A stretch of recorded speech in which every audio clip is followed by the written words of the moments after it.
अब खबर तफसील से आजहानी पुरन कृष्ण भट्ट के आखिरी रसूमात बिन तालाब जम्मू के शमशान घाट में सैकड़ों लोगों की मौजूदगी में अदा की गई। आजहानी पुरन को कल दोपहर शोपिया में वाक़ उनके आबाई इलाके चौधरी गुंड में मिलिटेंटों ने हलाक कर दिया था। इस कत्ल के खिलाफ कश्मीरी पंडितों और मुख्तलिफ सियासी और समाजी तंजीमों ने मुख्तलिफ मकामात पर जबरदस्त एहतजाजी मुजाहरे किए। भट्ट के अहले खाना ने इंतजामिया से अपील की है कि इनके बेवा को नौकरी और गमजदा खानदान को मुआवजा फराहम किया जाना चाहिए। पेश समीर भट्ट की यह खास रिपोर्ट।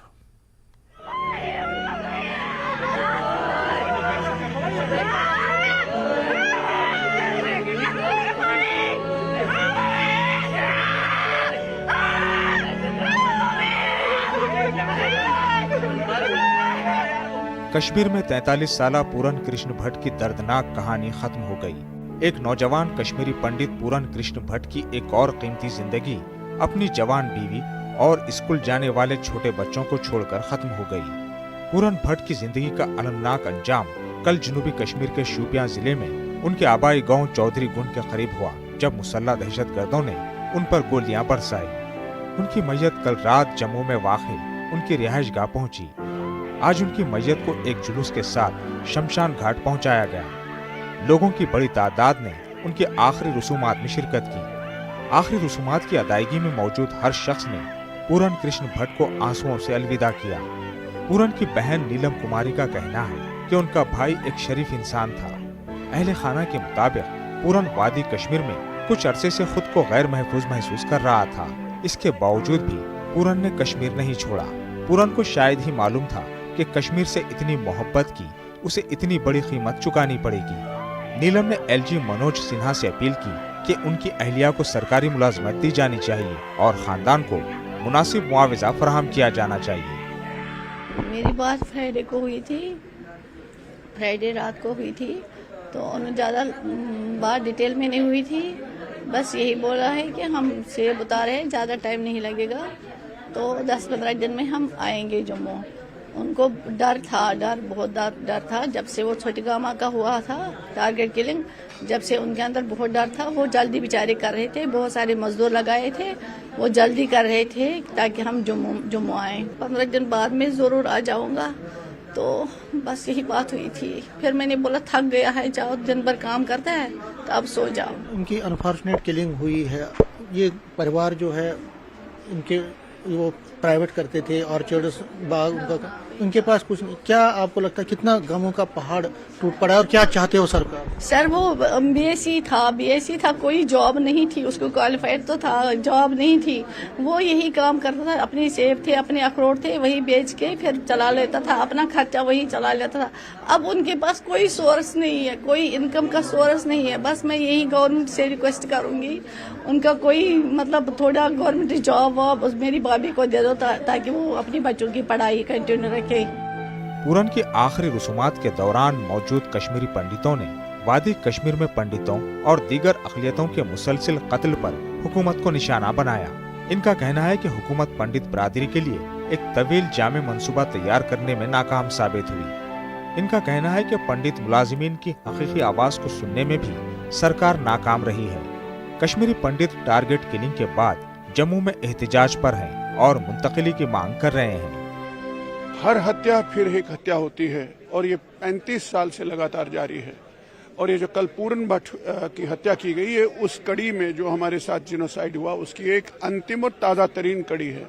और ये कोई नहीं कह सकता है कि ये अंतिम होगा, क्योंकि सरकार के पास इस सब को टैकल करने की हमको लगता है कोई ठोस पॉलिसी नहीं है। हम वही डिमांड करते हैं जो हमने 32 साल 35 साल, अब पॉसिबल है ही नहीं कि कश्मीर में को एग्जिस्टेंस जिसे आप कहते हैं, तथाकथित कश्मीरियत, भाईचारा, ये कहने की बातें हैं, ये एग्जिस्ट नहीं करती हैं।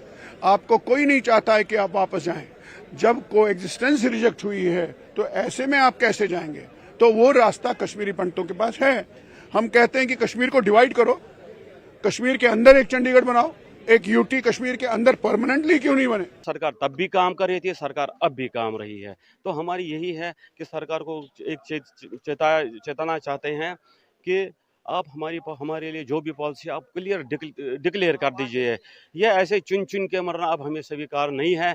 कोई ऐसा प्रोग्राम बनाइए जिसमें कश्मीरी पंडित जो है वो सेफ रहे, कोई भी हिंदू है कश्मीर में वो भी सेफ रहे। तो हमारा ये कहना चाहते हैं। और हम जो ये कल हत्या की गई है, घर में आकर भी उनके आंगन में उनको गोलियों से भून दिया गया, तो कहाँ की सिक्योरिटी है? क्या कर रहे हैं वो डीएकॉम? ये लैप्स है सरकार की तरफ। जो वहाँ डीएकॉम उनके खिलाफ एफआईआर क्यों नहीं काट रही है? पिछले 150 दिनों से बेचारे बैठे हैं, अपना इंसाफ मांग रहे हैं कि भाई अगर हम जाएंगे वहां पे तो क्या हम सेफ हैं, क्या हमारी सिक्योरिटी है कुछ वहां पे।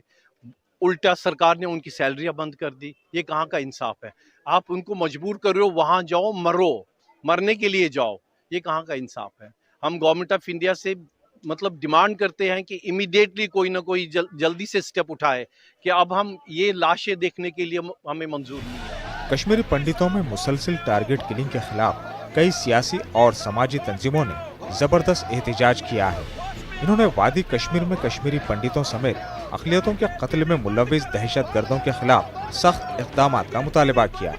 कांग्रेस समेत दीगर अपोजिशन जमातों ने भी वादी कश्मीर में दहशतगर्दों की सरगर्मियों में इजाफे के लिए मरकजी हुकूमत को जिम्मेदार ठहराया है। आज देखो 70 मिनिस्टर भी आ रहे हैं, प्राइम मिनिस्टर साहब भी पल्ली में यहाँ पे आए थे, दावे बड़े करते थे 24 अक्टूबर में 6 महीने होने, वहाँ पे क्या करके गए? तो यहाँ पे लॉलीपॉप देने का काम वो बंद करें। हमें लिप सर्विस नहीं चाहिए, हमें एक्शन चाहिए।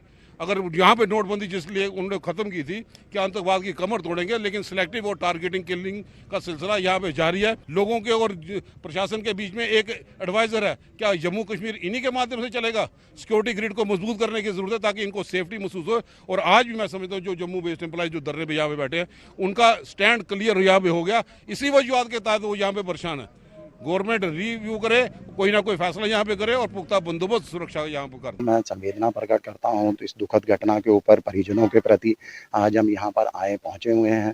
इस परिवार के लिए मैं जम्मू कश्मीर सरकार से, केंद्र सरकार से अपील करता हूँ कि परिवार के एक सदस्य को सरकारी नौकरी दी जाए और इसके साथ ही इनको कम से कम 2 करोड़ रुपए का मुआवजा दिया जाए। देखिए, जम्मू कश्मीर सरकार के आश्वासन के बाद ये लोग वहाँ पर रह रहे थे, केंद्र सरकार के आश्वासन के बाद ये लोग वहाँ पर रह रहे हैं।